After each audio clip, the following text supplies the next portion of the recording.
सबसे पहले स्वागत है हमारे यूट्यूब चैनल पर। तो आज हम बात करेंगे ऐसी वो दो कंट्रीज जिसका आप 2025 में आप वीज़ा बड़ी आसानी से ले सकते हैं। ऐसा नहीं है अभी जो कंट्रीज आज की वीडियो में हम आपके साथ शेयर करने वाले हैं उनका आपको 100% वीज़ा मिलेगा। बट आज की वीडियो में हम बात करेंगे उन कंट्रीज़ का वीज़ा का जो अप्रूवल रेट हमेशा जो काफ़ी हाई रहता है। बट उसके लिए आपके पास कौन कौन से डॉक्यूमेंट्स होने चाहिए, कैसे आप डॉक्यूमेंट्स आप रेडी कर सकते हैं, आपके इनकम के सोर्सेस क्या होने चाहिए, जिससे कि अगर आप इन कंट्रीज़ का वीज़ा अप्लाई करते हैं तो आपको वीज़ा मिलने के चांसेस हमेशा आपके हाई रहने वाले हैं। तो उम्मीद करता हूँ आज की वीडियो आपको जरूर पसंद आएगी। अगर आपको आज की वीडियो पसंद आए तो प्लीज़ चैनल को लाइक, शेयर और सब्सक्राइब का बटन जरूर दबा दें, जिससे कि आने वाले टाइम में कोई भी another informative video, visa related video आप सब तक पहुँच सके। तो चलो स्टार्ट करते हैं आज की वीडियो। तो आज की वीडियो में हम बात करेंगे नंबर 1 पर हम बात करेंगे स्विट्ज़रलैंड। स्विट्ज़रलैंड हमेशा हमने एक ऐसी कंट्री लास्ट 2 ईयर से हम लोगों को कह रहे हैं भी एक ऐसी कंट्री है जिस कंट्रीज़ का वीज़ा लेना सबसे आसान है। अगर आपके पास इनकम के सोर्सेस आपके पास स्टेबल हैं, कह सकते हैं 40 to 50,000 आपकी सैलरी आपके अकाउंट में आ रही है, लास्ट 6 मंथ से आपने 1 से 2 कंट्रीज़ में आपने ट्रैवल किया हुआ है, मान लीजिए आपने अभी दुबई में ट्रैवल किया है, उसके बाद 3 to 4 मंथ्स या 5 to 6 मंथ के गैप के बाद आपने किसी अनदर कंट्री में भी ट्रैवल किया है, किसी भी कंट्रीज़ की बात करें, अगर आपने 2 कंट्रीज़ में टाइम पर आपने ट्रैवल किया है तो आप उसके बाद अगर आप स्विट्ज़रलैंड जैसी कंट्रीज़ का वीज़ा आप अप्लाई करते हैं तो आपको 90% वीज़ा आपका अप्रूव होकर आएगा,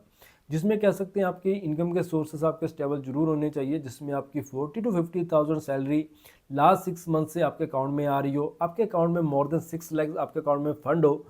तो आपकी जो ट्रैवल आइटनरी है वो अगर आपके पास अच्छी है, मान लीजिए आपके पास प्री प्लान कह सकती हैं स्विट्ज़रलैंड में कौन कौन सी जगह आपने विजिट करनी है, आपको प्रॉपरली इन्फॉर्मेशन होनी चाहिए, तो आप अगर अच्छे तरीके से कवर लेटर में आइटनरी अच्छे तरीके से आप मेंशन करते हैं तो आपको 100% आपको वीज़ा मिल सकता है। स्विट्ज़रलैंड एक ऐसी कंट्री है जिसका अप्रूवल रेट समर में भी अच्छा रहता है। समर की बात करें तो स्विट्ज़रलैंड का अप्रूवल रेट हमेशा काफ़ी हाई रहता है, तो विंटर में भी काफ़ी बेस्ट रहता है। बट हम लोगों को यही सजेस्ट करते हैं अगर आप first time European Shanan countries का वीज़ा लेना चाहते हैं तो स्विट्ज़रलैंड का अगर आप वीज़ा अप्लाई करते हैं तो आपको समर में ट्राई करना चाहिए, क्योंकि समर एक ऐसी कह सकती हैं टाइम है जिसमें स्विट्ज़रलैंड बहुत ज़्यादा लोगों को इनवाइट करता है अपनी कंट्रीज़ में आने के लिए, घूमने के लिए, क्योंकि स्विट्ज़रलैंड में जो घूमने का जो कह सकती है मेन पर्पस है वो समर में है, क्योंकि मोस्टली जो टूरिस्ट हैं वो समर में आते हैं वहाँ पर ब्यूटीफुल वैलीज लेक देखने। इसलिए हम भी क्लाइंट्स को यही सजेस्ट करते हैं भी अगर आपने फर्स्ट टाइम आप यूरोपियन कंट्रीज़ का वीज़ा अप्लाई करना चाहते हैं तो स्विट्ज़रलैंड को आप चूज़ कर सकते हैं और समर में आप चूज़ कर सकते हैं, जिससे कि आपका वीज़ा मिलने के चांसेस वो काफ़ी हाई रहने वाले हैं। नंबर 2 पर हम बात करेंगे यूके। यूके एक ऐसी कंट्री है जिसका वीज़ा लेना सबसे आसान है। सबसे आसान का मतलब ये नहीं है भी अगर आपके पास डॉक्यूमेंट्स भी कंप्लीट नहीं है तो यूके आपको वीज़ा प्रोवाइड करेगा। यूके का वीज़ा लेना सबसे आसान उन लोगों के लिए है जिनके इनकम के सोर्सेस मोर देन 50,000 सैलरी उनके अकाउंट में आ रही है। और नंबर जो सबसे जो बेस्ट कह सकते हैं पॉइंट है वो है आपकी बैंक स्टेटमेंट। अगर आपने बैंक स्टेटमेंट बड़े अच्छे तरीके से आपने मेंटेन की हुई है और उसमें जो फंडिंग है वो आपकी जॉब या बिजनेस से आ रही है, कोई भी आपने एक्स्ट्रा कह सकती हैं ट्रांजैक्शन अपनी बैंक अकाउंट में नहीं करवाई हुई, तो यूके जैसी कंट्रीज़ का वीज़ा आप सबसे आसानी से ले सकते हैं।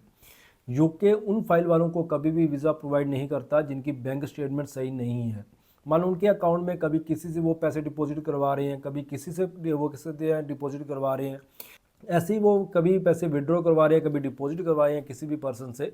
तो उन फाइल वालों को यूके वीज़ा कभी भी प्रोवाइड नहीं करता। अगर आप यूके का वीज़ा लेना चाहते हैं तो नंबर 1 आपकी बैंक स्टेटमेंट सबसे बेस्ट होनी चाहिए। उसमें जितनी भी उसमें ट्रांजैक्शन है वो विद कह सकते हैं प्रूफ होनी चाहिए कि आपके अकाउंट में जो फंडिंग है वो कहाँ से आ रही है,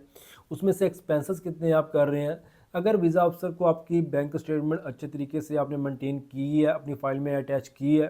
तो यूके जैसी कंट्रीज़ का वीज़ा सबसे आसान है। जहाँ आप कनाडा की बात करें, ऑस्ट्रेलिया की बात करें, न्यूजीलैंड की बात करें, उन कंट्रीज़ में इतने मायने नहीं रखता भी आपकी बैंक स्टेटमेंट में सेविंग है वो कहाँ से आई है, आपने एक्सपेंसेस कितने की है, वो कंट्री फिर भी आपको वीज़ा प्रोवाइड कर सकती हैं। बट अगर आप यूके की बात करें तो यूके के लिए आपकी बैंक स्टेटमेंट सबसे एक बेस्ट डॉक्यूमेंट है, मेन डॉक्यूमेंट्स है, जिसके अलावा आप यूके जैसी कंट्रीज़ का वीज़ा नहीं ले सकते। मोर देन 90% केसेस में इसी रीजन से वीज़ा रिजेक्ट किए जाते हैं विद लेटर विद प्रूफ, कह सकते हैं आपकी हमने बैंक स्टेटमेंट हमें अच्छी नहीं लगी, आपने फंडिंग है वो हमें समझ में नहीं आया, आपने फंडिंग कहाँ से करवाई हुई है, इसी रीज़न से आपका हम वीज़ा रिजेक्ट कर रहे हैं। और यूके वीज़ा का एक और मेन बेनिफिट है, अगर आपका वीज़ा रिजेक्ट होता है तो यूके एम्बेसी विद रीज़न आपको कह सकते हैं विद प्रूफ के साथ आपका वीज़ा रिजेक्ट करते हैं और आपको बताते हैं भी आपका वीज़ा हमने क्यों रिजेक्ट किया है। तो काफ़ी केसेस में क्या होता है, जो वीज़ा ऑफिसर है उसको इतना डाउट क्लियर नहीं हो पाते, तो वो आपका वीज़ा रिजेक्ट कर देते हैं। पर यूके एम्बेसी की एक ख़ास बात ये भी है कि दोबारा उसे प्री एक्शन प्रोटोकॉल में अपनी फ़ाइल को दोबारा आप कह सकते हैं, वीज़ा ऑफिसर को आप चैलेंज कर सकते हैं without any embassy fees, without any cost. जिसमें आप क्या होगा भी, आप दोबारा अपनी कह सकते हैं अच्छे तरीके से वीज़ा ऑफिसर को एक्सप्लेन करके अपनी फ़ाइल को दोबारा आप यूके एम्बेसी में भेज सकते हैं। नंबर इसमें क्या बेनिफिट है, नंबर एक, आपकी एम्बेसी फ़ीस दोबारा चार्ज नहीं होगी। नंबर टू, आपका टाइम ज़रूर ज़्यादा लगेगा, बट उसमें आपका वीज़ा मिलने के चांसेस काफ़ी हाई रहने वाले हैं। हम क्यों कह रहे हैं भी आपका वीज़ा मिलने के चांसेस काफ़ी हाई रहने वाले हैं? अगर वो रीज़न जो वीज़ा अफसर ने आपको प्रोवाइड किया भी, इस रीज़न से आपका हम वीज़ा रिजेक्ट करते हैं, अगर आपका वो आप उसमें सही हैं, तो आप उसे यूके एम्बेसी को चैलेंज कीजिए, उसमें आपको वीज़ा मिलने के चांसेस काफ़ी हाई रहते हैं। क्योंकि अगर आप अपनी फ़ाइल सबमिट करती हैं कुछ टाइम के बाद, फिर आपकी एम्बेसी फ़ीस भी दोबारा चार्ज होगी, जो कंसल्टेंट से आपने फ़ाइल चार्ज करवाई है उसके भी आपको दोबारा फ़ीस पे करनी होगी, और दोबारा फ़ाइल लगाने पर हमेशा वीज़ा का जो कह सकते हैं अप्रूवल रेट है वो बिल्कुल ना के बराबर रहता है। अगर उसी टाइम आप दोबारा चैलेंज करते हैं तो आपको वीज़ा मिलने के चांसेस हमेशा हाई रहते हैं, क्योंकि वीज़ा अफसर को यही लगता है भी ये पर्सन सही है, इसने दोबारा चैलेंज किया है, तो उसमें आपका 3 to 4 मंथ्स में दोबारा वीज़ा अप्रूव होने के चांसेस काफ़ी हाई रहने वाले हैं। और काफ़ी केसेस में हमने देखा भी है जिनके वीज़ा रिजेक्ट होते हैं, अगर कोई ठोस कारण नहीं है, अगर दोबारा आप प्री एक्शन प्रोटोकॉल में अपनी फाइल सबमिट करते हैं तो 99% आपका वीज़ा अप्रूव होकर आ सकता है। अगर आप भी आने वाले टाइम में इन दोनों कंट्रीज़ में से किसी कंट्रीज़ का भी आप वीज़ा अप्लाई करना चाहते हैं, प्रॉपरली आपको इन्फॉर्मेशन चाहिए हो, तो आप हमारे दिए गए व्हाट्सएप नंबर पर हमें